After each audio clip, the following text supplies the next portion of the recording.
In the headlines, resident doctors suspend planned protest, say strike continues. Suspended CBN Governor Godwin Emefiele moves to stop DSS from further prosecution over illegal possession of firearm charge. Katsina police rescues kidnapped students of Federal University Dutsemma from abductors. And on the international scene, former Niger rebel leader launches anti-coup movement as impasse continues. Hello and welcome to Trust News Update. I'm Darshan Hussaina Usman.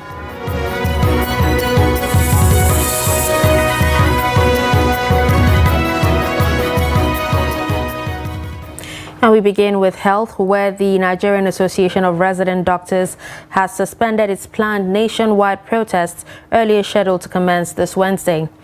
President of the association, Oji Emeka Innocent, said the National Executive Council of the association arrived at the decision after its virtual meeting Tuesday night. He said the association will review the decision after 72 hours. NARD is currently on a nationwide indefinite strike and had earlier announced that it would commence daily nationwide protests and picketing of federal health institutions from Wednesday, 9th August at 10 a.m. No fewer than 21 cases of poliovirus have been recorded in 5 local government areas of the state, as Sokoto states. The Sultan of Sokoto, Saad Abubakar III, made this known during a meeting with traditional rulers from volatile communities in Gusau, the state capital. The meeting was organized by the National Primary Health Development Agency in collaboration with the Sultan Foundation for Peace and Development and the Northern Traditional Leadership Committee on Primary Health Care. The report. Gathered in this hall are the traditional rulers from hard-to-reach communities where several poliovirus cases have been recorded. The meeting, according to the Sultan of Sokoto, Saad Abubakar III, who was represented by the coordinator of the Sultan Foundation for Peace and Development and Emir of Argungu, Ismail Amera, was to discuss how best to eliminate the spread of poliovirus by ensuring children at hard-to-reach communities receive the polio vaccination. In some states, they were even able to give us the age of children and their number in displaced camps. So it is using this data. But in Sokoto, we invited the 40 districts, 16 from KB and 20 from Sokoto. In Zamfara, we have 129 such districts. And mind you, a district can have up to 12, 20 communities. The executive director of the National Primary Healthcare Development Agency, Faisal Shuaib, represented by Incident Manager, National Polio Emergency Operation Center, Abdul Qadir Usman, said the agency is committed to reaching children in communities which health workers cannot access as a result of the insecurity. We must strengthen partnerships with security agencies to create safe corridors for our health workers. Their commitment to this cause is commendable and ensures that our health workers can carry out their work on the grounds here. Secondly, community engagement is very important. We acknowledge the traditional institutions as one of the pillars of our communities. The Emir of Bakura, Bello Sani, assured that the traditional rulers in Zamfara State will support efforts to flush out polio virus in order to guarantee the overall well-being and health of children. Our effort is to ensure that we reach every eligible child, no matter where he is, no matter what the challenges are. We are called here to tell us the position and the problems and the challenges in your communities so that solutions can be found to be sure that we don't miss any child in this state. The meeting attracted 121 traditional rulers from affected communities, representatives of the United Nations Children Education Fund UNICEF, World Health Organizations WHO, and other health partners. The suspended Central Bank of Nigeria Governor Godwin Emefiele has asked a federal high court sitting in Lagos to stop the federal government from further prosecuting him on the charge of illegal possession of firearm and ammunition or any other charge. He is also seeking an order of the court discharging him of all offences prosecuted by the government, whom he said is in brazen disobedience of the subsisting orders of the court, granting him bail on July 25, 2023. Emefiele also asked for a further order prohibiting the federal government from continuing to enjoy any form of indulgence from the courts except and unless it complies with the bail ruling. Through his lawyers, led by Joseph Dauda, SAN, the suspended CBN governor filed an application to this effect before Vacation Judge Justice Nicholas Owebo, who had admitted him to bail after his arraignment. The application was filed pursuant to Section 6, subsection 6A of the 1999 Constitution as amended, relevant sections of the Administration of Criminal Justice Act 2015, and under the inherent powers of the court.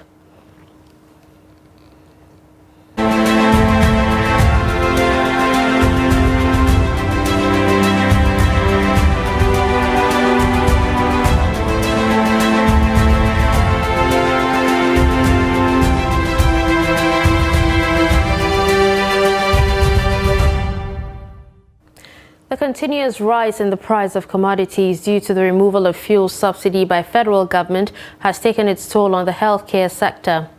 This comes as residents of Osun State lament the hardship and soaring prices of prescription drugs and other basic necessities. Hamid Oyegbade has the report. As the current economic hardship bites harder, it's becoming increasingly difficult for the masses to survive. Why prices of food items are getting out of the reach of many Nigerians, citizens with health challenges are facing the same challenge as they can barely afford their medical bills and medications. The economic hardship has caused a lot of havoc in our health system. Not many people can afford medical bills this time around, and that's why you see people who are sick patronizing Abba centers, all these Yalagbos.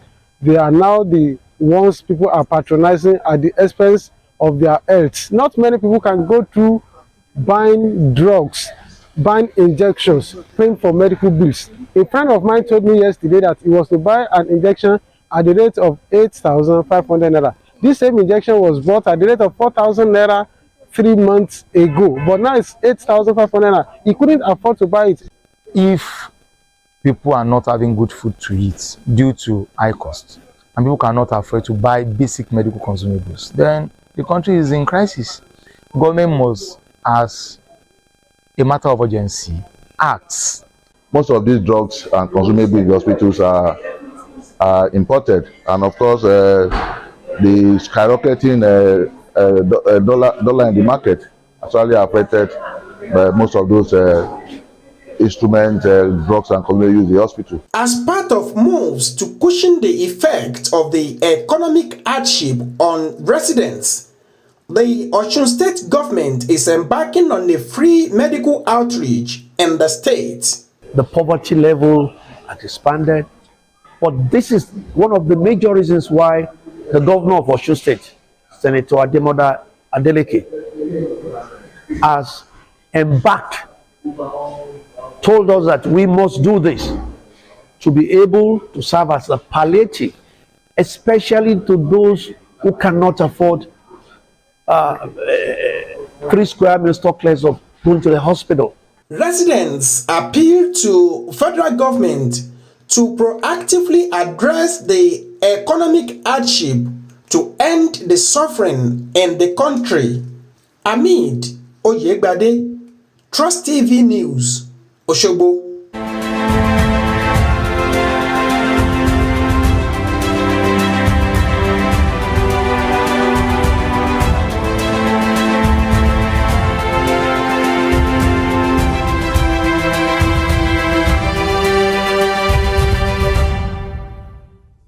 Now moving on to security, police operatives have rescued students who were kidnapped by bandits at Federal University Dutse-Ma, Katsina State.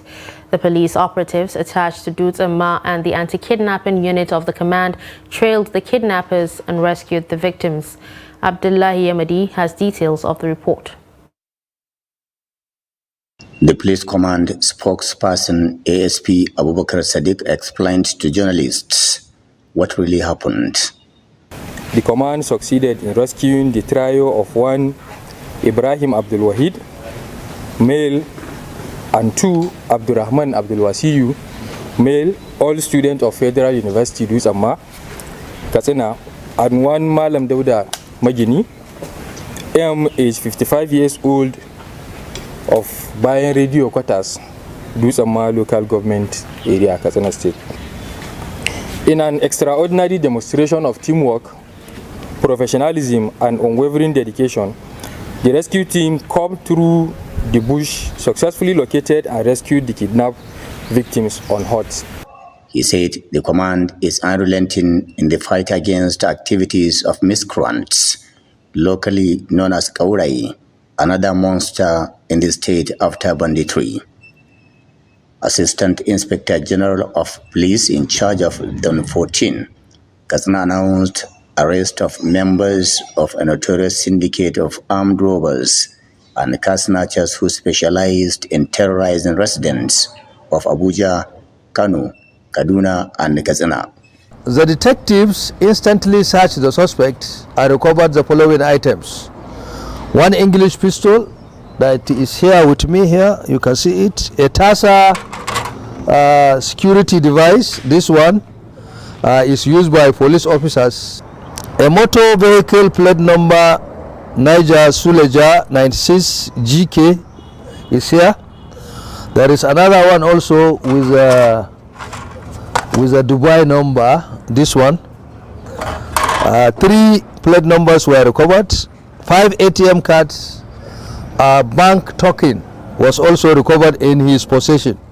In the course of investigation, suspect confessed that on 26 June 2023, at about 20-30 hours, he conspired with the following suspects: Arafat Yahaya, male, age 20 years, of Dutse-Ma Quarters, Katsina; Ahmed Lawal, male, age 21 years, of Peeling Pipes, Quarters, Katsina; and also one Al-Amin Indubisi, who is presently at large. They attacked one Kingsley Agubuta, male, age 31 years, of number 5 Winners Way, Dawaki, Abuja, at gunpoint and robbed him of his motor vehicle, Toyota Corolla LE. Katsina residents are hailing both the zonal office and the state police command for the numerous efforts they are making in restoring peace in the state. Abdullahi Ismayamadi, Trust Television News, Katsina. No fewer than 14 villagers have been abducted in 3 different villages of Sabwa local government area of Katsina State. The terrorists in separate attacks were said to have abducted the victims after invading their villages yesterday at about 1 a.m. The villages include Yerkaka in Gazari Ward, Yellagwada in Maiboko Ward, and Muturmi in Rafing Iwa Ward. The terrorists abducted 7 persons at Yerkaka village, 6 people at Yellagwada village, and 1 woman at Maiturmi village. The police spokesman, ASP Abubakar Sadiq, also confirmed the incident on Wednesday. He said the police are already on top of the situation with a view to rescue the victims and arrest the terrorists. Operatives of the Operation Clean and Healthy Anambra Brigade have demolished shanties and illegal structures at the Building Materials International Market, Ogidi, in Idemili North local government area of Anambra State. I beg your pardon.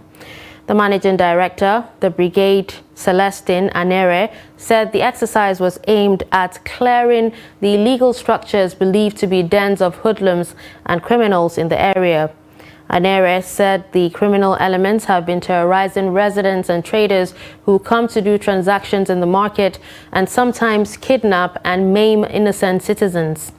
He said the operation was carried out by the Special Enforcement Team of the brigade to chase away all the criminals operating within Ogidi and Ogbunike axis. He added that the operatives will continue to ensure that the state is safe and conducive for the state government's agenda on green, clean, healthy, livable and prosperous homeland. Anere urged residents to contact any of the brigade's customer service lines for further information. You're watching News Update on Trust TV. Coming up after the break, we'll take a look at plight of fish market sellers. Stay with us. This is Trust TV, documenting the Nigerian story.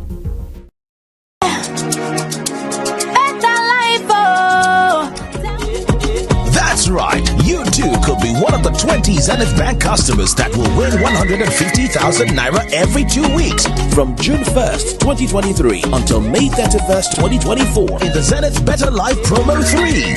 To qualify, simply open a Zenith Bank account. For more information, visit www.zenithbank.com/betterlife. Live the better life with Zenith Bank.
Welcome back and thanks for staying with us. You're still watching Trust News Update, a recap of our top stories.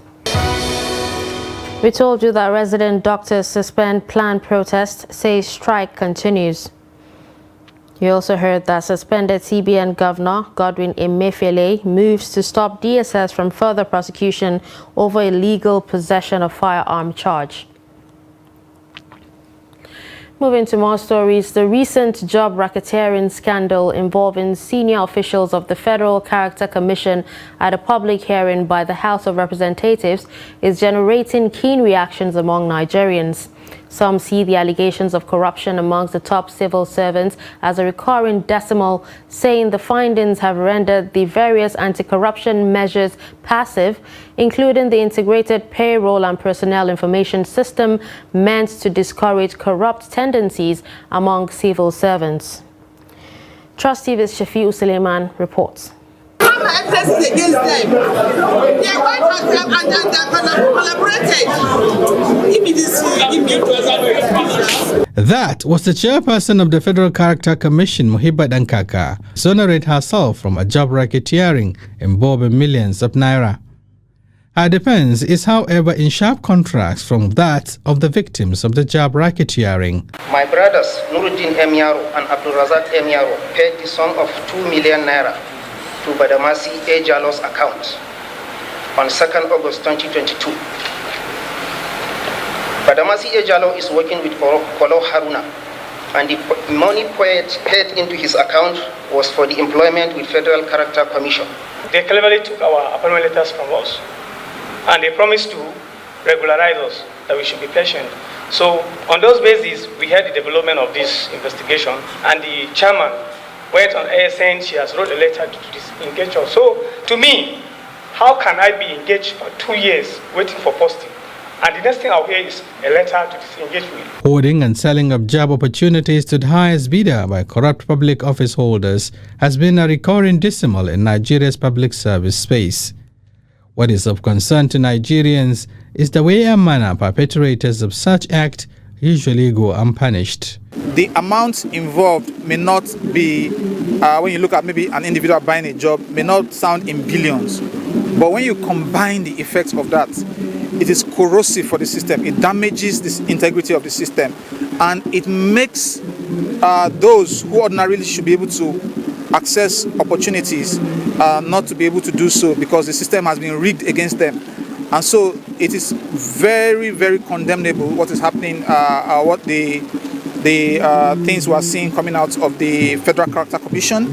I think in the spirit of an anti-corruption drive, the new administration of President Bola Ahmed Tinubu should immediately order an independent investigation. While investigation of abuse of IPPIS in MDAs by the House of Representatives continues, this civil rights activist is of the view that the Tinubu administration must take decisive measures against job racketeers whose action denies others the opportunity to secure government jobs in addition to draining the nation's scarce resources.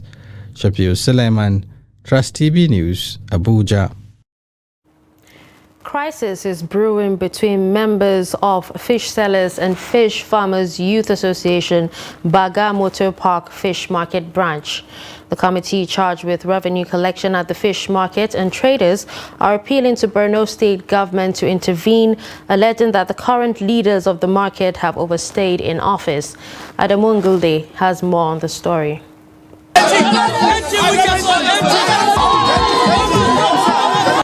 The chairman Fish Sellers and Fish Farmers Youth Association, Abubakar Abacha, said though they appreciate the state governor Umar Zulum for reopening the market, but wants government to address the injustice meted out to them by the committee handling fish business at the Baga Road Fish Market. He also alleged that the committee is collecting revenue without issuing receipts, attributing this to overstay of the leadership of the market. He urges the government to look into the matter with a view to preparing solutions. The leadership of the market is affecting the market. Some people have taken it personal, which is making the market to fluctuate. Chairman Sokoto Kebbi Zamfara State residents in Borno, Usman Maude, urged the state government to look into the situation and proper solution in the interest of fish, suggesting that a caretaker committee be set up. My members constitute 80% of fish sellers in Borno, and I have been complaining on the issue of the revenue and calling on the government to do the needful. A fish trader, Bintu Bukar, said the revenue charges are draining their earning in the market. We are calling on the government and the concerned authority to help solve the problem, as it will help in reducing the prices of fishes in the market. Responding to the allegation, the National President Fisheries Cooperative Federation of Nigeria, Muhammad Laminu, enjoined members to channel their grievances to the appropriate authority, describing their actions as gross misconduct, saying the committee was constituted by the state government to revive business activities in the state and will not in any way support injustice. All fish that are coming, they will not be allowed to come into the market to upload unless the revenue is paid. Because after the payment of the revenue, we have to transmit the receipt and the evidence of payment to the Attorney General, to the military and all other people before they allow. So anybody that wanted to know whether it is 3 billion, 10 billion, 1 billion or whatsoever, the figure was best known to the Ministry of Finance or the Ministry of Animal Plantation. Traders pay 1,500 naira per package of fish, and all collectively revenues supposed to go to the government coffers. From Maiduguri, Adamu Ngulde, Trust TV News. The 14th Fulani Emir of Kano, Muhammadu Sanusi II, has on Wednesday met with the coup leaders of Niger Republic.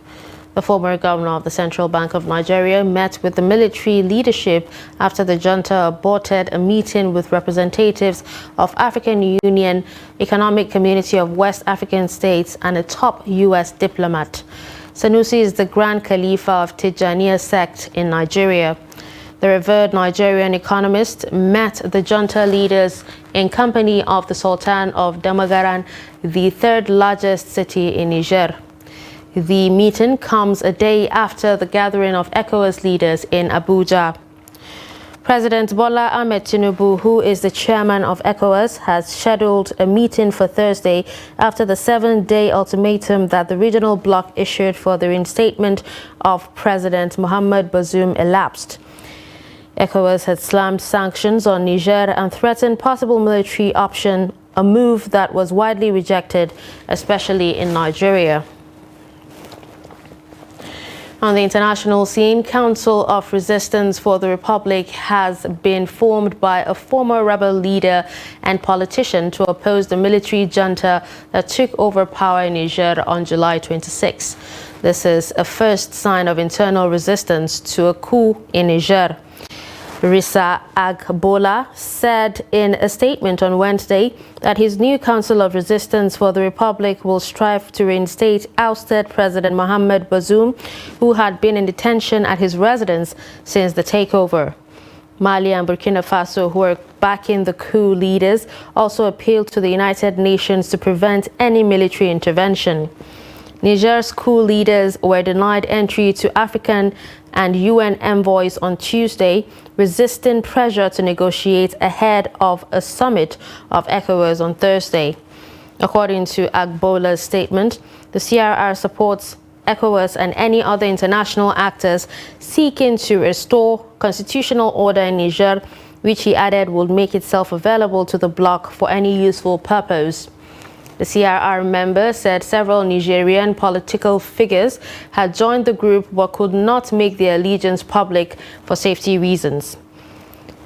Agbola played a leading role in uprisings by Tuaregs and a nomadic ethnic group present in Niger's desert north in the 1990s and 2000s. And finally, in sports, Nigeria's under-18 girls handball team had to dig deep to earn their first victory over Guinea 30-25 at the IHF Trophy Africa Continental Phase taking place in Côte d'Ivoire. The team, led by coach Shitu Agbola, met a strong opposition in Guinea, who came out tactically to disrupt the team flow with some major turnovers, but it turned to a friendly affair at the first half. Nigeria became purposeful with the use of the wings and 9 meters, as well as better defense in the second half to win 20 or 30-25. Nigeria faces Madagascar in the next game.